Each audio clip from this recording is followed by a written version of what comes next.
الحمد للہ رب العالمین والصلاة والسلام علی الانبیاء والمرسلین اعوذ باللہ من الشیطان الرجیم بسم اللہ الرحمن الرحیم رب اشرح لی صدری ویسر لی امری واحلل عقدۃ من لسانی یفقہوا قولی واجعل لی وزیرا من اہلی۔ محترم سامعین، السلام علیکم ورحمۃ اللہ وبرکاتہ۔ الحمدللہ قرآن پاک کا مطالعہ ہمارا جاری ہے۔ سورہ بقرہ کی آیت نمبر 202 تک ہم پڑھ چکے ہیں۔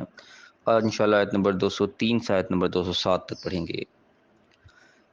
پہلی آیت کے اندر وہی حج کے معاملات چل رہے ہیں، ان کا تذکرہ اللہ نے فرمایا ہے۔ اعوذ باللہ من الشیطان الرجیم، بسم اللہ الرحمن الرحیم۔ وَاذْكُرُوا اللَّهَ فِي أَيَّامٍ مَّعْدُودَاتٍ، اور اللہ کا ذکر کرو، اللہ کا یاد کرو، اللہ کو بہت زیادہ یاد کرو گنتی کے دنوں میں۔ اب ان گنتی کے دنوں سے عام طور پہ جو مفسرین نے یہی مراد لی کہ منی میں وہ جو 3 دن گزارے جاتے ہیں، یوم النحر کے بعد، اس کے بعد 11، 12 اور 13 جو ہے، یہ وہ 3 دن اس سے مراد ہیں کہ اس میں تم اللہ کا خوب ذکر کرو، اللہ کا یاد کرو، اللہ سے خوب دعائیں کرو۔ پھر اللہ فرمایا کہ فمن تعجل فی یومین، جو 2 دن میں ہی جلدی کر لے، یعنی کہ وہاں سے واپسی کر لے، فلا اسم علیہ، تو اس کے اوپر کوئی گناہ نہیں ہے۔ یعنی کہ دنیاوی معاملات بھی ہو سکتے ہیں، کوئی حج تو اصل جو کام تھا وہ تو ہو گیا، اب اس بیچ میں کوئی جلدی ہے، کوئی ایمرجنسی کیس ہے، کوئی بھی واپس لوٹنا ہے جلدی، تو 2 دن کے اندر بھی کوئی واپسی کر لے تو وہ اس کو اللہ کی طرف سے پکڑ نہیں ہے۔ ویسے تو 3 دن ہے عام طور پہ، لیکن اگر 2 دن میں بھی جلدی جانا چاہے تو اللہ کی طرف سے اس پہ کوئی گناہ، کوئی پکڑ اس کی نہیں ہوگی۔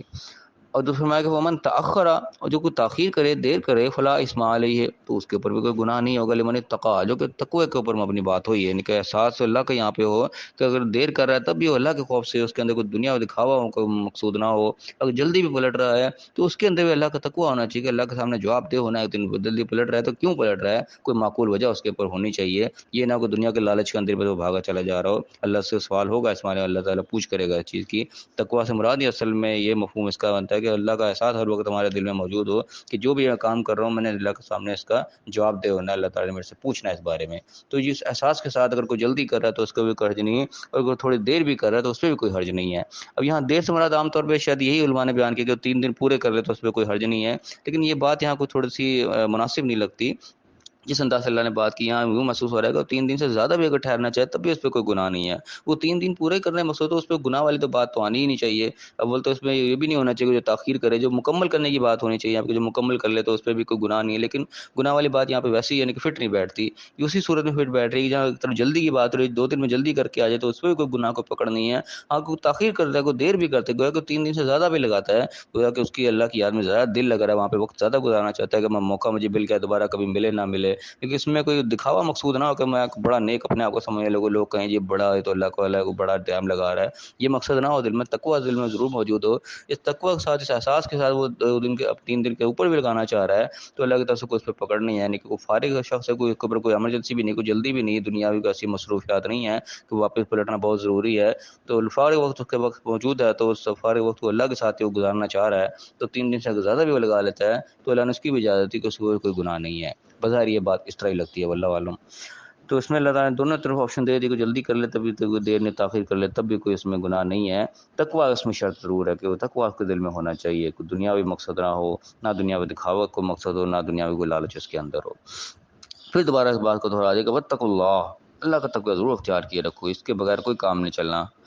وَاعْلَمُوا، جان لو کہ انکم الیہ تحشرون، تم نے اسی کی طرف ہی جمع ہونا ہے، ان کہ اللہ کے سامنے حاضر ضرور ہونا ہے، جواب دہی ہو جائے گی۔ کوئی بھی کام اگر تاخیر کی، وہ کسی دنیاوی مقصد سے کر لی، اور یا دیر کی، وہ بھی کوئی دنیا سے بچنا مقصود ہو گیا کہ بھئی چلو تھوڑا دیر لگا لوں، تھوڑا ٹائم اور گزر جائے، فلانی جگہ پہ پہنچنا تھا، نہ پہنچو تو اچھا ہے، کوئی مقصد کوئی اور بیچ میں نہ آ جائے۔ تقوی جو ہے وہ لازم رہنا چاہیے، تب تو ہے معاملات ٹھیک۔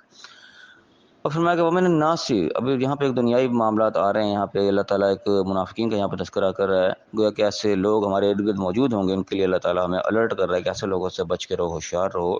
کیا بتا رہے ہیں اللہ کہ ومن الناس، لوگوں میں سے ایسے لوگ ہیں، من یعجبک قولہ فی الحیات الدنیا، دنیا کی زندگی میں ان کے قول، ان کے باتیں جو ہیں وہ تمہیں بڑا تعجب میں ڈالیں گے، بڑی تمہیں اچھی لگیں گی کہ بڑی چکنی چپڑی بہت اچھی باتیں کر رہا ہے۔ وَيَشْهَدُ اللَّهَ عَلَىٰ مَا فِي قَلْبِهِ، اور اللہ کے اوپر گواہ بھی کرے گا اسی کو جو کہ اس نے دل میں رکھا ہوا ہے، یعنی کہ دل میں اس کو جو بھی ہے، جو بات وہ منہ سے کر رہا ہے اس کے اوپر اللہ کو گواہ بنا بنا کے بات کرے گا، تمہیں بڑا مخلص بن بن کے تمہارے سامنے بیٹھے گا، بڑی میٹھی میٹھی تمہارے ساتھ باتیں کرے گا، تم لے گا کہ بس اس سے زیادہ تو میرا اپنا ہے ہی کوئی نہیں، لیکن اصلیت یہ ہے کہ وہ علد الخصام، وہ سب سے بڑا جھگڑالو ہوگا، یعنی کہ ایسا وہ منافق شخص ہوگا، اس کے دل کے اندر چھپا ہوگا وہ صرف جھگڑا اور بہت یعنی کہ فساد اس کے دل کے اندر چھپا ہوگا، لیکن بظاہر تمہیں بڑا وہ چکنا چپڑا لگ رہا ہوگا، تو اس کے یعنی کہ ایسے بندے سے بھی یعنی کہ الرٹ رہنے کی ضرورت ہے جو بہت زیادہ ہی میٹھا بنتا چلا جا رہا ہے، زیادہ پیروں میں بچھا جا رہا ہے، اس سے بھی ذرا ہوشیار ہو جائے کہ کیا بات ہے، اتنا میٹھا کیوں ہوا چلا جا رہا ہے، اس کی اصلیت کچھ اور تو نہیں ہے۔ تو یہ یہاں پہ اللہ تعالیٰ الرٹ کر رہے ہیں یہاں پہ کہ ایسے لوگوں سے بھی ذرا بچ کے۔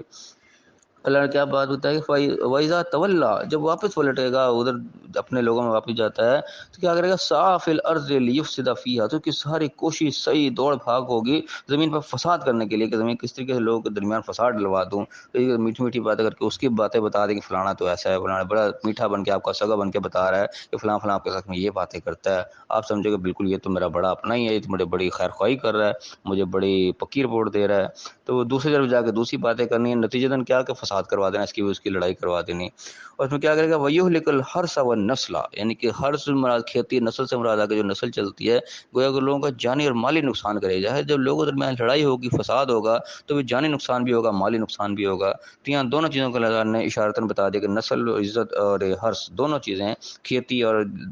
دوسری نسل جو ہے کہ دونوں چیزوں کا وہ نقصان کرے گا، جانی بھی اور مالی بھی۔ واللہ لا يحب الفساد، اللہ تعالیٰ فساد کو قطعاً پسند نہیں کرتا ہے، لوگوں کے درمیان فساد کر دیا جائے، لوگوں کے سامنے جھگڑا کروا دیا جائے، آپس میں جو ہے ایک دوسرے سے لڑا دیا جائے، یہ چیز اللہ کو بالکل ناپسند ہے۔ اور پھر فرمایا کہ وَإِذَا قِيلَ لَهُ اتَّقِ اللَّهَ، جب اسے کہا جاتا ہے کہ تقوی اللہ سے ڈر، تقوی اختیار کر، تو کیا کر رہا ہے، کہ ادھر کو ادھر لڑوا رہا ہے، ادھر کو ادھر لڑوا رہا ہے، تو تیسرا بندہ کو سمجھانے پہ آتا ہے، اخذته العزت بالاسم، اس کی عزت جو ہے وہ اس کی شدت، اور عزت سے مراد ہے کہ تو عزت ویسے بھی ہوتی ہے، ایک اس کی طاقت اور اس کی شدت، یہ بھی اس سے مراد ہوتا ہے، اس طرح عزیز اس سے لفظ ملتا ہے کہ وہ غالب، اس کا جو غلبہ، اس کی طاقت ہوگی، وہ اس کو اور گناہ کے اوپر ابھارے گی، تو مجھے یہ بات کر رہا ہے، میں تو تمہارے ساتھ یوں تھا، وہ یعنی کہ مزید بھڑکے گا اس کے اوپر، تو اس کی جو یہ عزت جو اس کی ہے، اس کی شدت اور اس کی طاقت مزید اس کو گناہ کے اوپر جما دیتی ہے۔ پھر ہمارے کہ فحسبہ جہنم، تو ایسے کے لیے وہ جہنم کافی ہے، اللہ کی طرف سے بھی یہی فیصلہ اس کا کہ دنیا میں بڑا وہ اللہ کو گواہ کر کر کے آپ سارے باتیں کر رہا ہے، بڑا تمہارے ساتھ مخلص بن بن کے پھر رہا ہے کہ بڑا ہی جو تو مخلص قسم کا آدمی ہے، دنیا میں چاہے جو بھی ہو، لیکن اللہ کے نزدیک پھر جہنم میں اس کا فیصلہ، جہنم اس کے لیے کفایت کر جائے گی اس کو، وَلَبِئْسَ الْمِہَادُ، پھر وہ بہت برا ٹھکانہ ہے وہ تو۔ اس کے بعد دوسرے شخص کو بھی اللہ نے یہاں پہ ساتھ موازنہ کروایا کہ لوگوں میں کیسا ہے، وہ من الناس من یشری نفسہ ابتغاء مرضات اللہ، لوگوں میں ایسے بھی ہیں جو کہ اپنی جان کو، اپنے آپ کو اللہ کی مرضی کے عوض بیچ دیتے ہیں، یعنی کہ اپنے جان کی ان کی کوئی حیثیت باقی نہیں رہتی، اپنے آپ کو بیچ ڈالتے ہیں اللہ کی رضا کی خاطر، اللہ کی مرضی کی خاطر، یعنی کہ جو اللہ نے چاہا ہے، جو اللہ تعالیٰ میرے سے ڈیمانڈ کر رہا ہے، جو چاہ رہا ہے میں تو وہی کروں گا، میری جان کی کوئی حیثیت نہیں ہے، میرے اپنے کوئی وہ نہیں ہے، جو اللہ نے کہہ دیا میں تو ویسے ہی کروں گا، گویا کہ اپنے آپ کو اس نے بیچ ڈالا، اپنا آپ کوئی اس کے پاس نہیں رہا، اللہ کی مرضی صرف اس کے پاس رہے گی، جو اللہ تعالیٰ مجھ سے کہے گا، جو اس کی رضا ہوگی میں تو وہی چاہوں گا، ایسے بھی لوگ بھی ہیں دنیا میں۔ واللہ رؤوف بالعباد، ایسے جو اللہ کے بندے ہوتے ہیں جو خالص اللہ کے لیے اپنے آپ کو خالص کر لیں، اللہ کی رضا کے اوپر اپنے آپ کو، اپنی ذات کو پیچھے کر دیں، اپنی ذات کی نفی کر دیں اللہ کی خوشنودی کی خاطر، ایسوں کے ساتھ اللہ تعالیٰ پھر بہت ہی شفیق، بہت ہی مہربان ہے۔ یعنی کہ ایسا شخص کو غلطی کوتاہی بھی کسی ٹائم کر جائے گا،